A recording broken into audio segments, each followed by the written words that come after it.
ओम श्री गणेशाय नमः। हरे कृष्णा। ओम नमः शिवाय। प्रिय भक्तों, आप सभी का दिन शुभ और मंगलमय हो। भगवान गणेश और भोलेनाथ की कृपा आपके और आपके समस्त परिवार पर सदा सर्वदा बना रहे। प्रिय भक्तों, आज हम सुनने जा रहे हैं पौष मास कथा अध्याय 21 का, जिसमें हम सुनेंगे दैत्यराज उग्रसेन के वध की कथा। तो चलिए प्रिय भक्तों, बड़े ही प्रसन्न चित्त मन से आज की कथा का शुभारंभ करते हैं। प्रिय भक्तों, पिछले अध्याय में हमने सुना था कि उग्रसेन की पत्नी ने उन्हें गणेश भगवान की शरण में जाने की सलाह दी थी, लेकिन उग्रसेन नहीं माना और वो प्रतिज्ञा करता है कि मैं गणेश का सिर काट कर ही मानूंगा। तो चलिए प्रिय भक्तों, इसके आगे की कथा सुनते हैं। यह कहकर उसने राजसी पोशाक धारण की और राज्यसभा में जाकर कल और बिकल नामक के दो महावीरों से बोला, कल बिकल दोनों मेरी बात सुनो। इस समय इस समस्त योद्धाओं में तुम ही अधिक दुराधर्ष हो। अपने साथ विशाल सेना ले जाओ और शत्रुओं का वध कर दो। शिवपुत्र मयूरेश्वर को भी जीवित या मृत मेरे समक्ष उपस्थित करो। वे दोनों विशाल दैत्य सेना के साथ रण क्षेत्र में जा पहुँचे, किंतु घोर संग्राम के पश्चात भी विजय प्राप्त न कर सके। आरंभ में शिवगण और देवगण उनका प्रहार न सह पाए, किंतु बाद में पुष्पदंत और नंदेश्वर के प्रहारों से दैत्य सेना पीड़ित होने लगी और अंत में वीरभद्र ने कल और खडानन ने बिकल को प्राणविहीन कर दिया। इस युद्ध में भी असुर दल का संहार वेग से हुआ। बची सेना रण क्षेत्र को छोड़कर भाग गई। कल और बिकल की मृत्यु का समाचार पाकर उग्रसेन बहुत दुखी हुआ। वह सोचने लगा, मेरी सभा प्रधान सूरवीर सेनापति इस युद्ध में मारे गए हैं। अब शत्रु का सामना करने के लिए किसे भेजा जाए। वह बहुत विचार करने के बाद भी कुछ स्थिर नहीं कर सका। तभी उसकी मन स्थिति समझकर उसके धर्म और अधर्म नामक दो पुत्रों ने कहा, पिताजी, हमारे सभी प्रमुख सैनिकों ने रणांगण में अद्भुत वीरता दिखाई, मोक्ष को प्राप्त कर ली। अब आप हमें युद्ध क्षेत्र में जाने की आज्ञा दीजिए। हमें विश्वास है कि शत्रु सेना को बस में करके मयूरेश्वर का वध करने में हम अवश्य ही सफल होंगे। उग्रक्षण ने आज्ञा दे दी तो दोनों भाई विशाल चतुरंगणी सेना लेकर युद्ध क्षेत्र में जा पहुँचे। दोनों ओर से घोर संग्राम होने लगा। दैत्यराज के दोनों पुत्र अत्यंत बलवान थे। उन्होंने वीरभद्र, हिरण्यगर्भ, भूतराज और मयूरेश्वर की सेना की बुरी तरह से हालत कर दी। यह देखकर मयूरेश्वर ने उन दोनों को एक साथ उठकर उठाया और आकाश में चक्र के समान घुमाकर धरती पर फेंक दिया। दोनों के ही सैकड़ों खंड हो गए। तभी विजय उल्लास से ऋषिगण और शिवगण गणेश की जय जय घोष करने लगे। पराजित दैत्य सेना ने भागकर अपने राजा को समाचार दिया, राजाधिराज, आपके पुत्र बड़ी वीरता से लड़े, किंतु मयूरेश्वर के सामने उनकी एक न चली और वे मारे गए। उनके साथ जो विशाल सेना थी वह भी रण क्षेत्र में काम न आई। दैत्यों में शोक छा गया।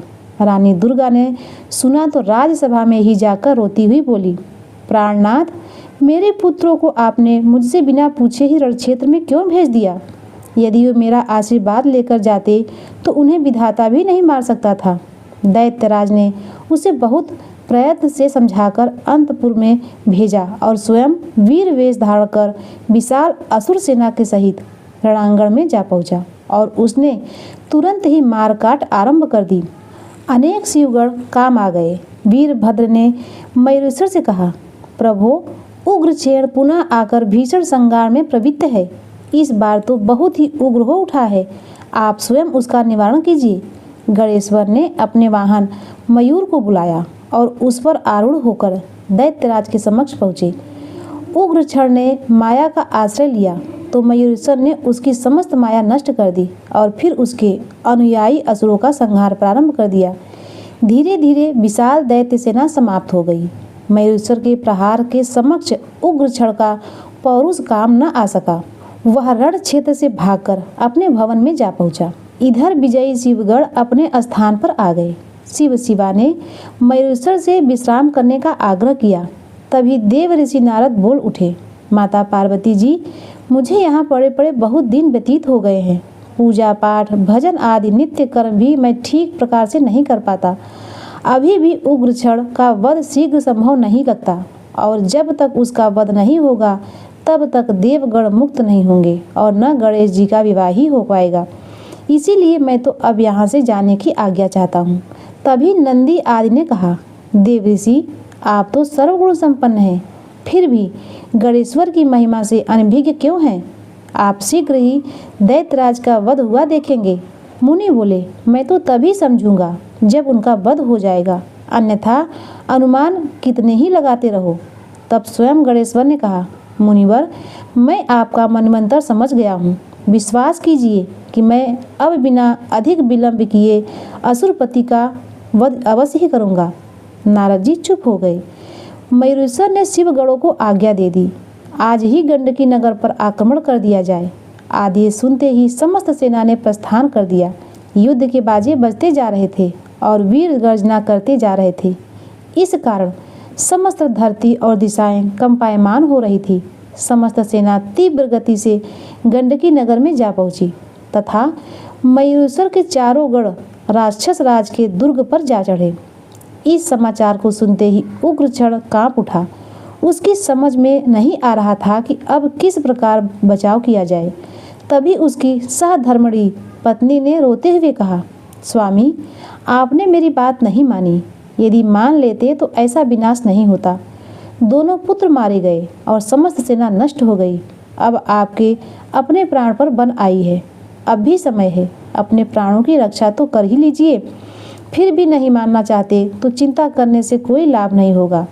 रानी दुर्गा इस प्रकार कह ही रही थी कि तभी राजभवन के स्वर्ण रत्न निर्मित शिखर पर भृंगिणी उड़कर जा बैठे और फिर सभा मंडप के स्तंभों को उखाड़ उखाड़ उनको तोड़ने और टुकड़ों में चारों ओर बिखेरने लगे। यह देखकर हजारों असुर मारो मारो पुकारते हुए अस्त्र शस्त्र हाथ में उठाए हुए उनकी ओर दौड़े। भिड़ंगी वीर तो उनकी प्रतीक्षा कर ही रहे थे। उन्होंने कुछ ही देर में असुरों को धराशायी कर दिया। अब उन्होंने कुछ देर प्रतीक्षा की, किंतु कोई भी असुर सामने नहीं आया। तब वे उग्र क्षण के भवन में घुस गए और उन्होंने दैत्यराज को विश्राम करते देखा।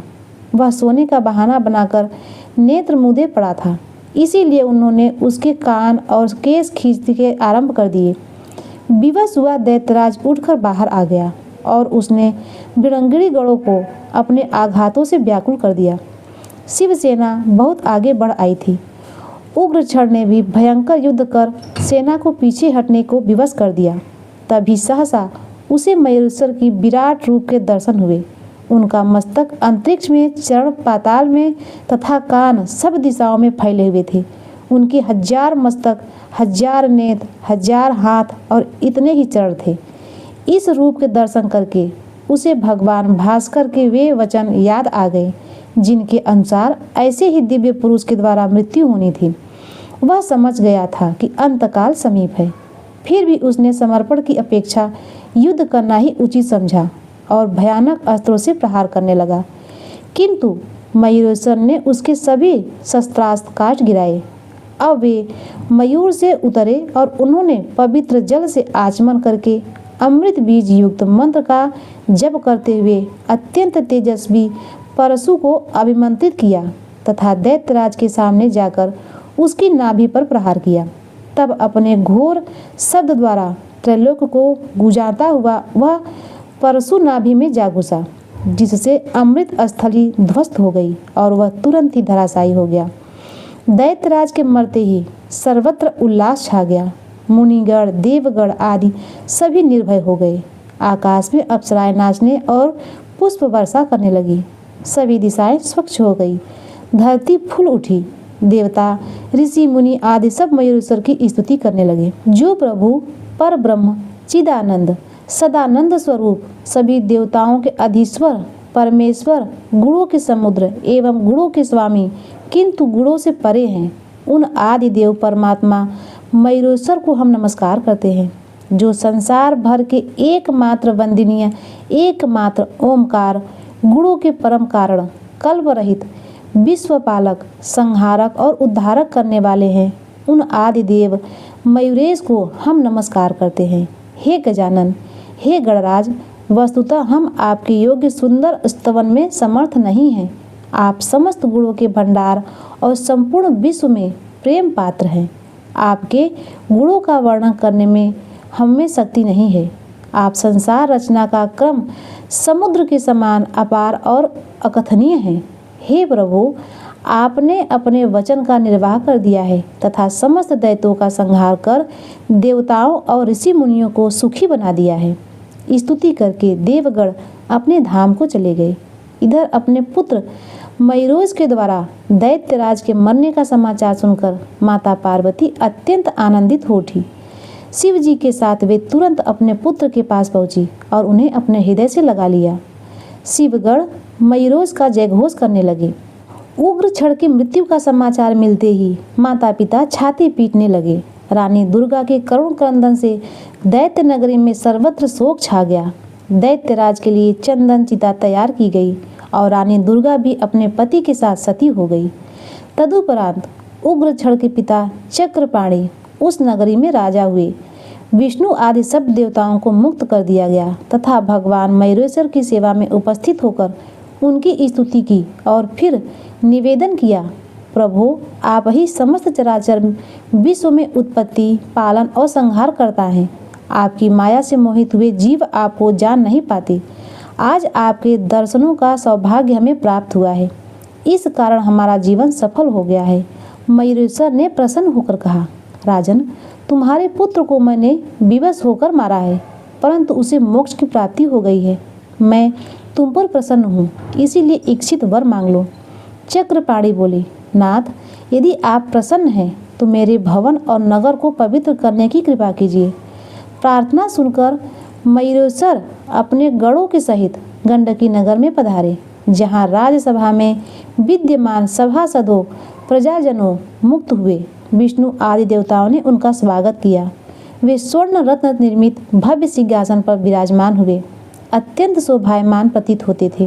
प्रिय भक्तों, आज के अध्याय में बस इतना ही। इसके आगे का वृत्तांत आप सभी भक्त लोग अगले अध्याय में जरूर सुनिएगा। अब आइए सुनते हैं गणेश जी की चालीसा का पाठ। जय गणपति सद्गुण सदन, करिवर वदन कृपाल, विघ्न हरण मंगल करण, जय जय गिरिजालाल। जय जय गणपति गणराजू, मंगल भवन करण शुभ काजू। जय गजवदन सदन सुखदाता, विश्व विनायक बुद्धि विधाता। वक्रतुंड सुंड सुहावन, तिलक त्रिपुंड भाल मन भावन। राजतमणि मुक्तन उर्माला, स्वर्ण मुकुट सिर नयन विशाला। पुस्तक पाणि कुठारु त्रिशूलम, मोदक भोग सुगंधित फूलम।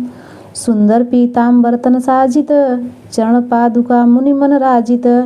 ध्वनि शिव सुवन रिद्धि सिद्धि तब कहाओ, जन्म शुभ खड़ानन भ्राता। गौरी ललन विश्व विख्याता, चमर सुधारे मूसक वाहन सोहत द्वारे। कहीं जन्म शुभ कथा तुम्हारी, अति सुचि पावन मंगलकारा। एक समय गिरिजाज कुमारी, पुत्र हेतु तब कीन्ही भारी। भयो यज्ञ जब पूर्ण अनुपा, तब पहुँचे तुम धरि दुज रूपा। अतिथि जानी भे गौरी सुखारी, बहुविधि सेवा करी तुम्हारी। अति प्रसन्न है तुम वर दीन हो, मातु पुत्र हित जो तप कीन हो। मिलहि पुत्र तुम्ही बुद्धि विशाला, बिना गर्भ धारण कहीं यही लकाला। गणनायक गुण ज्ञान विधाना, पूजित प्रथम रूप भगवाना। अस कही अंतधान रूप है, पलना पर बालक स्वरूप है। बन शिशु रुदन जब तुम ठाना, लख मुख सुख नहीं गौरी समाना। सकल मगन सुख मंगल गावही, नव तेज सुरम सुमन बरसावही। शंभु उमा बहुदान लुटावही, सुर मुनि जन सुत देखन आवही। लख अति आनंद मंगल साजा, देखन भी आए शनि राजा। निज अवगुण गनि शनि मन माही, बालक देख चाहत नाही। गिरिजा कहु मन भेद बढ़ायो, उत्सव मोर न शनि तुम्ही भायो। कहन लगे शनि मन सकुचाई, का कहियो शिशु मोहि दिखाई। नहीं विश्वास उमा उर भयहु, शनि सो बालक देखौ कहऊ। खड़ तहि शनि दृष्ट कोण प्रकाशा, बालक सिर उड़ गयो आकाशा। गिरिजा गिरि बिकल है धरणी, सो दुख दशा जाय नहीं वर्णी। हाहाकार मचेव कैलासा, सन कीन है लखी सुत का नासा। तुरत गरुड़ चढ़ी विश्व विधाये, काटी चक्र सो गज सिर लाए। बालक के धड़ ऊपर धार्यो, प्राण मंत्र पढ़ी शंकर डार्यो।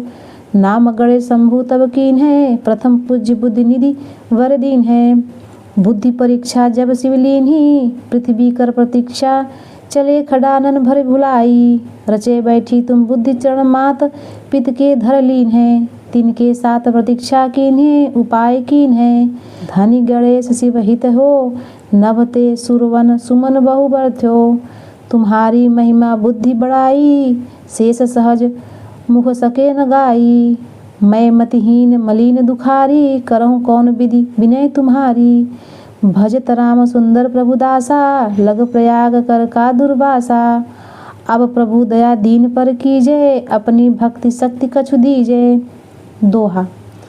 श्री गणेश यह चालीसा, पाठ करे धर ध्यान। नित नव मंगल गृह बसे, लहे जगत सन्मान। संबत अपना सहसा 10, ऋषि पंचमी दिनेश। पूर्ण चालीसा भयो, मंगल मूर्ति गणेश। प्रिय भक्तों, अब आइए सुनते हैं गणेश भगवान की आरती। जय गणेश जय गणेश जय गणेश देवा, माता जकी पार्वती पिता महादेवा। जय गणेश जय गणेश जय गणेश देवा, माता जकी पार्वती पिता महादेवा। एक दंत दयावंती, चार भुजाधारी। मस्तक सिंदूर सोहे मूस की सवारी। पान चढ़े फूल चढ़े और चढ़े मेवा, लड्डुअन का भोग लगे संत करे सेवा। जय गणेश जय गणेश जय गणेश देवा, माता जकी पार्वती पिता महादेवा। अंधन को आँख देते, कोढ़िन को काया। बाजन को पुत्र देते, निर्धन को माया। सूर श्याम शरण आए, सफल की जो सेवा। जय गणेश जय गणेश जय गणेश देवा। जय गणेश जय गणेश जय गणेश देवा, माता जकी पार्वती पिता महादेव। दीनन की लाज रखो शंभु सुतकारी, कामना को पूर्ण करो जाऊं बलिहारी। जय गणेश जय गणेश जय गणेश देवा, माता जकी पार्वती पिता महादेवा। प्रिय भक्तों, एक बार जयकारा लगाइए गणेश भगवान की जय। नमः पार्वती पतये, हर हर महादेव। प्रिय भक्तों, यदि हमारी कथाएं आपको पसंद आती हो तो हमारे वीडियो को लाइक और चैनल को सब्सक्राइब करना न भूलिएगा। मिलते हैं इसी तरह से धार्मिक और आध्यात्मिक व्रत कथाओं को लेकर अगले वीडियो में। तब तक के लिए नमस्कार। ओम नमः शिवाय।